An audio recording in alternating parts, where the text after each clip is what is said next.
Kemudian makna wakaf tersebut tidak bisa dikurangi dari yang telah diberikan oleh pengelola. Wakaf itu sifatnya harus berkembang atau tetap bertahan seperti seutuhnya. Andai kata wakaf tersebut diberikan oleh muwakif atau yang memberikan wakaf tersebut, lalu oleh pengelola diambil wakaf tersebut, misalnya tanah, lalu dijual, dialihfungsikan ke yang lain, maka hal ini terdinding dari makna wakaf tersebut.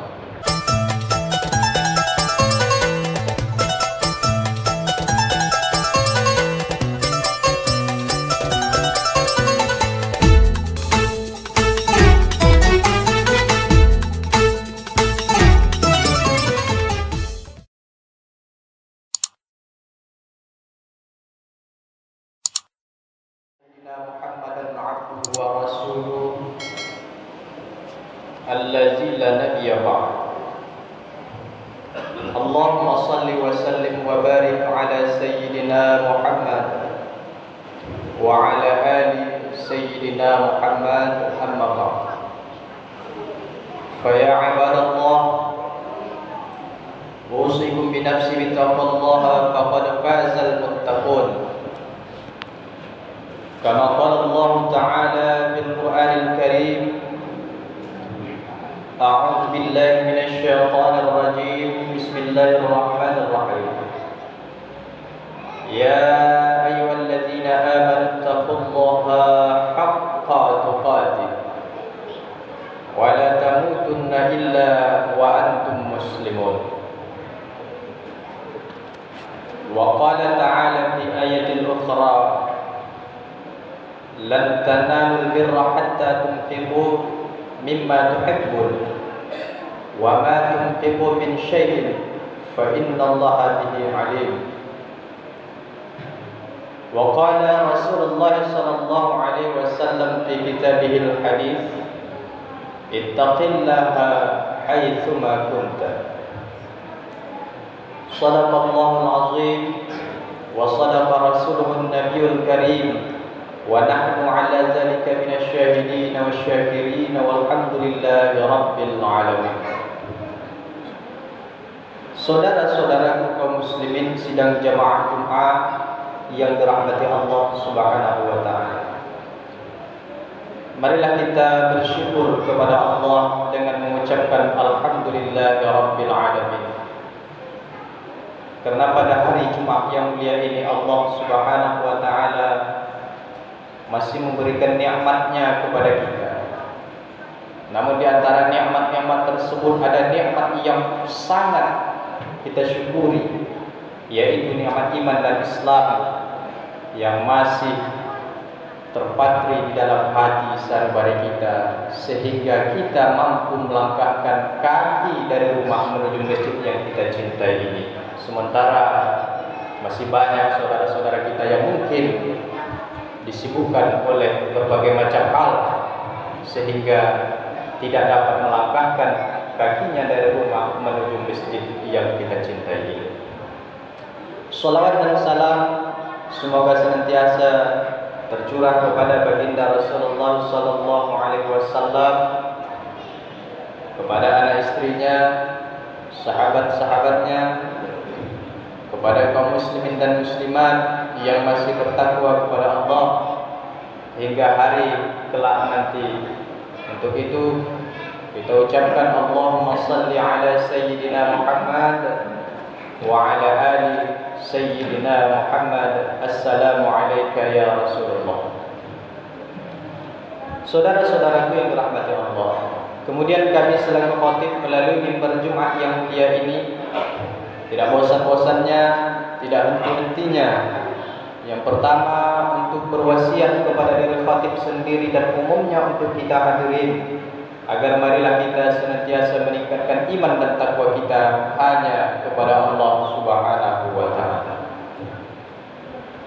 Saudara-saudaraku yang dirahmati Allah, adapun judul khutbah Jumat kita pada hari Jumat yang mulia ini, sebagaimana yang telah ditetapkan oleh Majelis Dakwah Islamiyah Kota Pekanbaru, yaitu wakaf dan pemberdayaan ekonomi umat.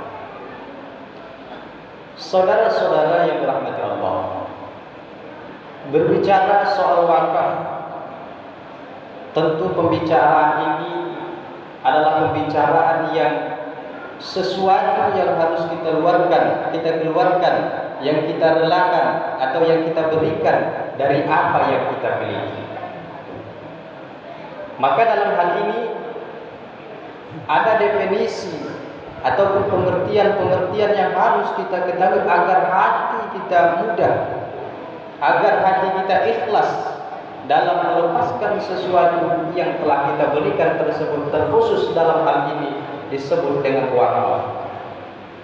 Saudara-saudara, apa yang disebut dengan wakaf?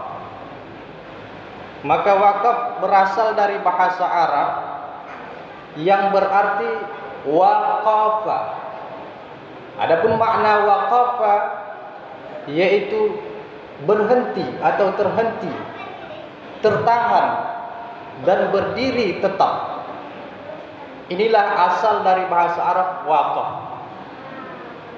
Kemudian menurut para ulama, terkhusus dalam mazhab kita Imam Asy-Syafi'i, yang menjelaskan bahwa makna dari wakaf tersebut adalah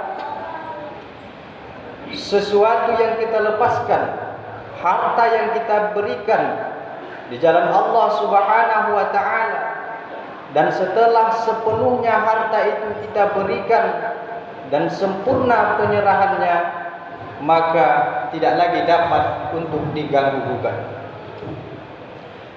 Saudara-saudaraku yang dirahmati Allah, maka dari pengertian makna wakaf tersebut adalah sesuatu harta yang kita miliki, kita nafkahkan di jalan Allah Subhanahu wa taala. Maka ketika itu disebut dengan wakaf, maka setelah kita serahkan penuh, tidak lagi bisa kita tarik, tidak lagi bisa kita ambil ataupun kita manfaatkan untuk diri kita. Sebab apa? Harta yang kita wakafkan di jalan Allah Subhanahu wa taala akan diambil dan dikelola oleh pengelola wakaf tersebut.